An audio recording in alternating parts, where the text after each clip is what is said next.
Hi dears, welcome to രുചി by Bensu.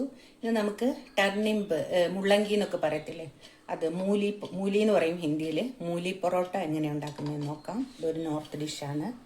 അതിനായിട്ട് ഞാനിവിടെ ഒരു 1.5 കപ്പ് ആട്ട എടുത്തിട്ടുണ്ട്.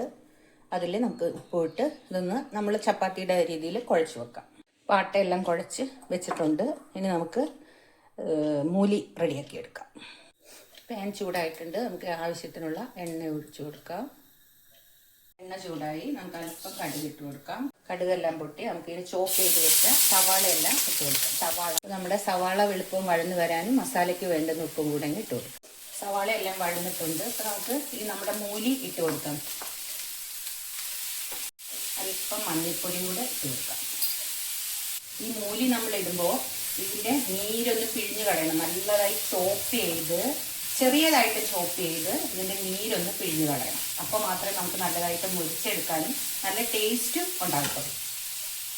കൂടെ നമുക്ക് ഒരു 2 ക്യാരറ്റ് ചോപ്പ് ചെയ്തതും കൂടെ ഇട്ട് കൊടുക്കാം. അത് ഒരു കിഴങ്ങും കൂടെ ഇട്ട് കൊടുക്കണം. ഞാൻ പുഴുങ്ങി വെച്ച കിഴങ്ങാണ്. അപ്പോൾ ഇത് നല്ലപോലെ ഫ്രൈ ആയിട്ടുണ്ട്. ഇനി നമുക്കിതൊന്ന് തണുത്തതിന് ശേഷം ചപ്പാത്തി, റൊട്ടി നമുക്ക് ഉണ്ടാക്കാം. നമുക്ക് നോക്കാം, ഉണ്ടാക്കി തുടങ്ങാം.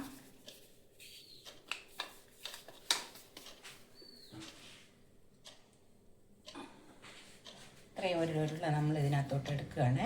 ഇതിനകത്തോട്ട് വെച്ച് ഇതിനെ നമ്മൾ ക്ലോസ് ചെയ്യുവാണ്. ഓക്കെ, നമ്മൾ പൊടിയിട്ടത് പരത്തി കൊടുക്കുക.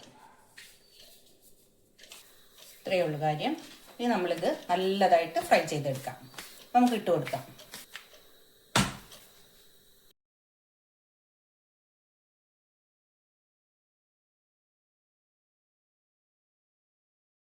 അപ്പം നമ്മുടെ അടിപൊളിയായിട്ടുള്ള മൂലി പൊറോട്ട ഇവിടെ റെഡി ആയിട്ടുണ്ട്.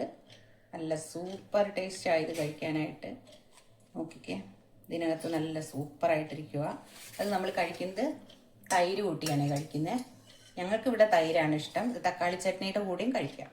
ഇത് തൈര് കൂട്ടി കഴിക്കാൻ അടിപൊളി ടേസ്റ്റാണ്. എല്ലാവരും വീഡിയോ ഷെയർ ചെയ്യുക, ലൈക്ക് ചെയ്യുക. ഇഷ്ടപ്പെട്ടാൽ സബ്സ്ക്രൈബ് ചെയ്യുക. Thank you.